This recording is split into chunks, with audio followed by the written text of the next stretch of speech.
Hello everyone and welcome to another video. Today we're back in Warframe for another build, and this time we're having a look at the Coda Pathocyst. This weapon, as the name implies, is the Coda version of the normal Pathocyst, but it's also very powerful. It does work in the same way as any other glaive.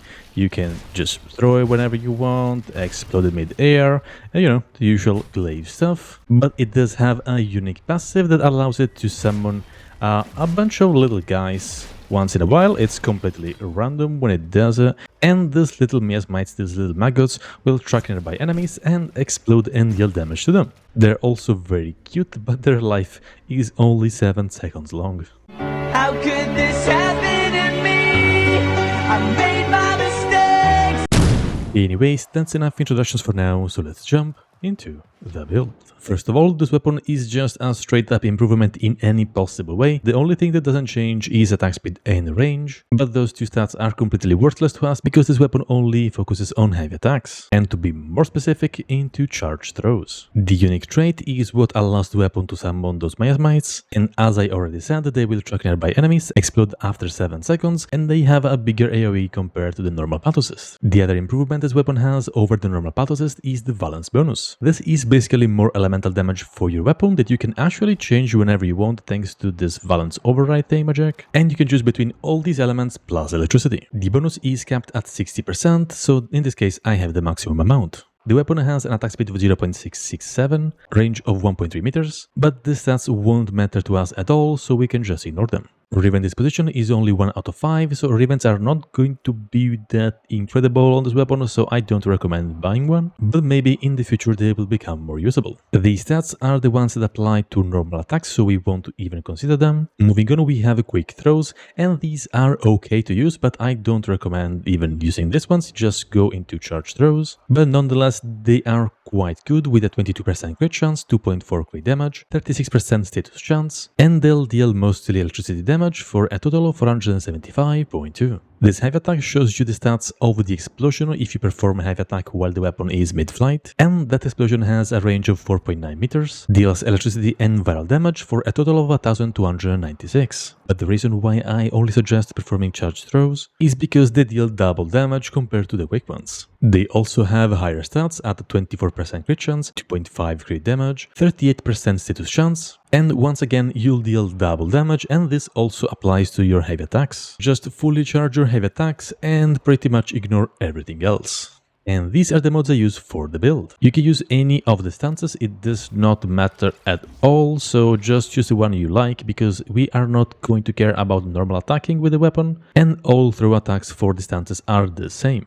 Then we have Whirlwind in the extra slot for additional projectile speed, and I'm using this mod because the weapon is very slow while flying, so this just fixes that problem. Then I'm using Sacrificial Steel for 220% crit chance, and on heavy attacks that bonus is doubled. Amalgam Organ Shatter and Gladiator Might for a lot more crit damage, heavy attack wind-up speed, and 10% melee crit chance per combo multiplier. Prime Pressure Point and Killing Blow for a lot of melee damage, and additional heavy attack wind-up speed. Galvanize Elementalist for more status damage, and on melee kill more status chance up to 4 stacks. Galvanize Reflex for 50% heavy attack efficiency, and on melee kill plus 20 initial combo up to 4 stacks. This is what allows the weapon to have a permanent 5x combo multiplier, which is quite useful if you perform heavy attacks. And the last mod is Volatile Quick Return. This removes 4 bounces, increases your blast radius by 3, which means our heavy attack explosions while the weapon is mid-flight have now a radius of 7.9 meters, and a 100% chance to explode on bounce.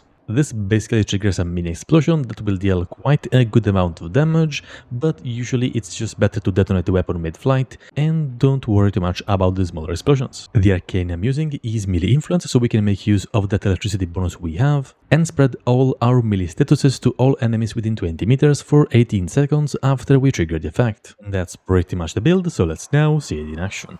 Alright, so as always we have here our 20 corrupted heavy gunners, level 225 with steel pulse modifiers. They won't last that long because this weapon is quite powerful actually. And of course we are using melee influence, which is the most broken arcane ever, so yeah, what I'm going to do is just launch the weapon and perform the heavy attack while the weapon is mid-flight, which explodes it, and yeah, that's pretty much it. It's pretty much at the same level. Whoopsie.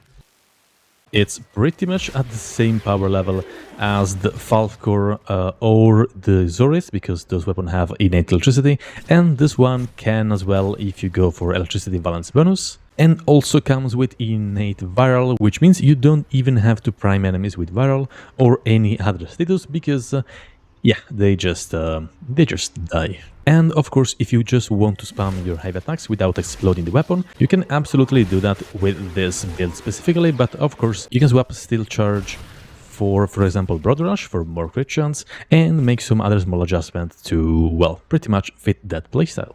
And as I said, you won't be needing the Panzer Wurpafeila, but I'm still gonna bring this little guy with me in mission because he is my best boy, and so he is coming with me. And if you think I have anything weird going on my Gauss, I just don't. He is just here for surviving and not dying pretty much. This is just a very shield focused build, and the Archon Shards I'm using are just all duration, because that's pretty much all you need on Gauss. And yeah, that is pretty much the Coda Pathocyst. I really like that this weapon has the special mechanic of the miasmites, but they are usually not that important for the mission, although they do apply barrel, which is, I guess it's okay. It won't change your playstyle at all, but I mean, it's just more additional damage and priming, which we do like in Warframe. I also really like how it looks. It is just an enhanced version of the normal one, but yeah, I think it does look just a little better.